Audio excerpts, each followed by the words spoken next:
অর্ণব ভেবেছিল তার অভিযান শেষ।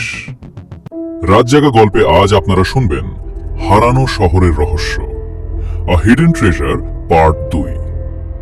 নতুন নতুন হরর স্টোরিজ, লাভ স্টোরিজ, অ্যাডভেঞ্চারমূলক গল্প শোনার জন্য আমাদের চ্যানেলটি অবশ্যই সাবস্ক্রাইব করুন। কিন্তু সেই রহস্যময় কম্পাস আবার ফিরে এলো, আর এবার মানচিত্রটা তাকে নিয়ে যাবে এমন এক শহরে যেটা 200 বছর আগে পৃথিবী থেকে হারিয়ে গিয়েছিল।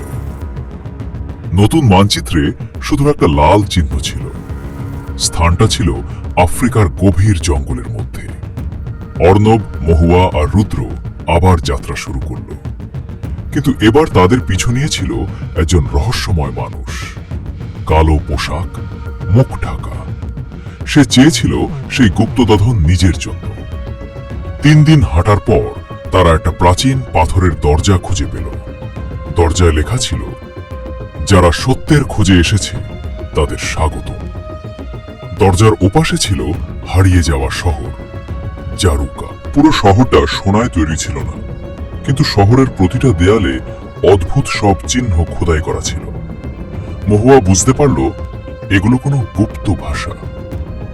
তারা ধীরে ধীরে শহরের কেন্দ্রে পৌঁছালে। সেখানে একটা বিশাল ঘড়ি দাঁড়িয়েছিল। 200 বছর ধরেও সেটা চলছিল। ঘড়ির নিচে লেখা ছিল, সময়কে হারাতে পারলে ধন তোমার। হঠাৎ ঘড়ির কাঁটা উল্টো দিকে ঘুরতে শুরু করল। চারপাশ বদলে যেতে লাগলো। তারা দেখতে পেল শহরটা একসময় জীবন্ত ছিল, মানুষে ভরা ছিল। কিন্তু হঠাৎ একটা ভয়ঙ্কর ঘটনা ঘটেছিল।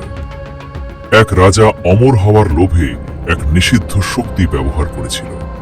ফলাফল, পুরো শহর সময়ের মধ্যে আটকে যায়। মানুষগুলো অদৃশ্য হয়ে যায়। শহরটা হারিয়ে যায় পৃথিবী থেকে। ঠিক তখনই সেই রহস্যময় লোক সামনে এলো। তার নাম ছিল ভিক্টর। সে অর্ণবদের বন্দুক দেখিয়ে বলল, সব সম্পদ আমাকে দাও। ভিক্টর ঘড়ির ভেতরের নীল রত্নটা তুলে নেয়। রত্নটা উঠানোর সঙ্গে সঙ্গে পুরো শহর কাঁপতে শুরু করে। আকাশ কালো হয়ে যায়, মাটিতে ফাটল ধরে। শহরটা ধীরে ধীরে ধ্বংস হতে থাকে। অর্ণব আর তার বন্ধুরা বের হওয়ার রাস্তা খুঁজছিল, কিন্তু সব পথ বন্ধ। হঠাৎ সেই রহস্যময় কম্পাসটা জ্বলে উঠল। কম্পাস একটা গোপন সুড়ঙ্গের দিকে নির্দেশ করল। সুড়ঙ্গের শেষে তারা একটা ঘরে পৌঁছালে। সেখানে কোনো সোনা ছিল না, ছিল একটা স্ফটিক গোলক। গোলকের ভেতরে পৃথিবীর 1000 বছরের ইতিহাস সংরক্ষিত ছিল। এটাই ছিল আসল গুপ্তধন। তারা কোনোভাবে বের হয়ে আসে, কিন্তু ফিরে এসে অর্ণব একটা চিঠি খুঁজে পায়। চিঠিতে লেখা, তুমি তৃতীয় ধনের জন্য প্রস্তুত তো? চিঠির সঙ্গে ছিল একটা পুরনো জলদস্যু জাহাজের ছবি, আর পিছনে লেখা, দ্য সি অফ শ্যাডো। রাত জাগা গল্পে আজ আপনারা শুনছিলেন হারানো শহরের রহস্য, আ হিডেন ট্রেজার পার্ট 2। আমরা আবার ফিরে আসব কোনো এক নতুন ভয়ানক গল্প নিয়ে।